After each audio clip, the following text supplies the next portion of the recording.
Hi, Epimetheus here. I have always found the rise of Islam in Islamic Spain to be one of the most fascinating periods in human history. That is why I am thrilled to tell you guys I have collaborated with one of my favorite YouTube channels and podcasts, Flashpoint History, to bring you a fascinating glimpse into this pivotal point in human history. And at the end of the video, I'll have links to his YouTube channel, iTunes, and website. And with no further ado, I'll give you Flashpoint History and the rise of Islamic Spain. The early Islamic conquest was one of the greatest land grabs in all of history. It ranks up there with what the Mongols did in the 12th and 13th centuries, or what the Romans did after the end of the Punic Wars with Carthage. In the time span of a mere 100 years, from 622 to 722, the lands under the control of Islam would go from owning a small city-state to, well, bestraddling 3 continents. Its western border would lay on the Atlantic Ocean, and its eastern edge would be in the Indus River Valley, which, as the name implies, meant all the way to India. This conquest left an undeniable religious, military, and cultural mark on world civilization. I mean, how could something like this not? It was in the city of Mecca, on the western coast of the Arabian Peninsula, that the Prophet Muhammad began to preach a new monotheistic religion in the early 7th century. This didn't go over well with the town aristocracy, many of whom were not keen on the idea of change to the status quo. A status quo, by the way, that they were all getting rich on. Tempers began to mount, and in 622 Muhammad had to flee north to the city of Medina, a journey that was known as the Hijrah, which marked the beginning of the Islamic calendar. However, he was not to be in exile for long. Muhammad gained supporters and returned to take Mecca in the year 630, and from there he and his successors, known in Arabic as the Khalifa, hence the term Caliph, would begin the process of expanding their domain. The Arabian Peninsula was quickly taken, and then the Caliphate, that is, the land controlled by the Caliph, came to border the superpower states of the time. To the northwest was the Byzantine Empire, or the Eastern Romans, whichever way you like, with their amazing capital of Constantinople. They were the inheritors of the once mighty Roman Empire. And to the northeast was the Sassanid Empire of the Persians, a vast territory replete with all the trappings of a sophisticated and advanced civilization. So, there comes a time in some expanding states that it needs to be decided if you're going to be a world player, which implies that you're going to need to take on those that are bigger than you, which the Arabs did. In fact, they opted to take on both of these superpowers at the same time. In the critical year of 636, the Byzantine were defeated at the Battle of Yarmouk, and the Persians were destroyed at the Battle of Al-Qadisiyah. The Eastern Romans would go on to lose Syria, the Levant, and would be driven back into Anatolia with their tails tucked between their legs. The Persians were eventually completely taken over. So with that, the Muslims now turned to a completely new continent. The lands of Africa were ripe and waiting. Egypt was rapidly overrun. The gleaming city of Alexandria was taken in the year 642. Again, the Byzantine forces that owned the area were not able to hold back the advance. They had seriously underestimated the power that was going up against them. Over the next several decades, Islamic forces would make their way across North Africa to the lands west of Egypt, lands that they named the Maghreb. This was a place where they encountered the locals known as the Berbers.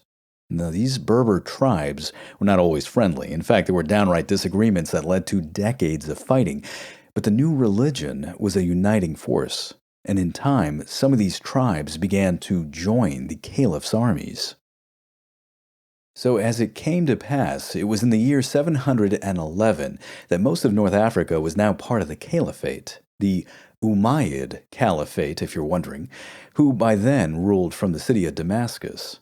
One of their armies was poised in what would one day be considered northern Morocco, with only a tiny sliver of water that separated them from the gleaming, tempting, rich, and most importantly, politically and military unstable lands of Spain.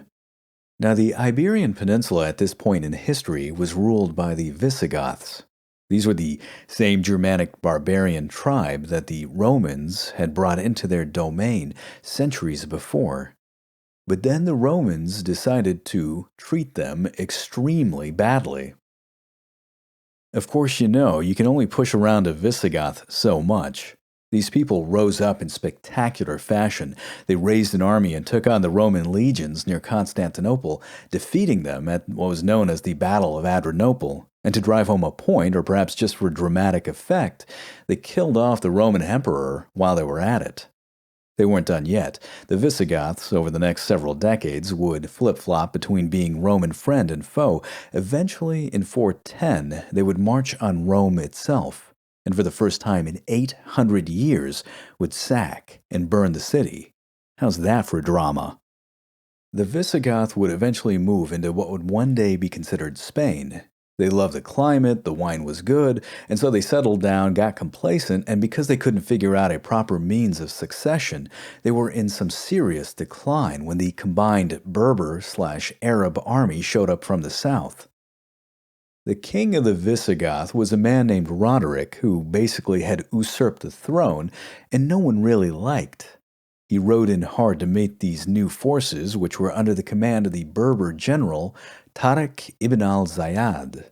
They met and fought one another at the Battle of Guadalete, and Roderick, who was essentially betrayed by his own nobles, was killed while his army fled. The Visigoth kingdom now began to disintegrate, and the Islamic conquest of Spain would become a lightning blitzkrieg affair over the next few years as more reinforcements from the Caliph arrived. Spain was overrun, with the exception of a small shard of Christian kingdoms in the extreme north of the peninsula that were protected by the Cantabrian Mountains, the Picos de Europa, and the Pyrenees. Once the Muslims were established in the peninsula, they would begin raiding in almost every direction. It became almost like their pastime. Even the mighty Pyrenees could not hold them back. Several major and minor raids were launched into what would one day be France, but in 732, Charles Martell, the future grandfather of Charlemagne, would take on Muslims at the Battle of Poitiers, or Tours, depending on which book you read, and turn them back.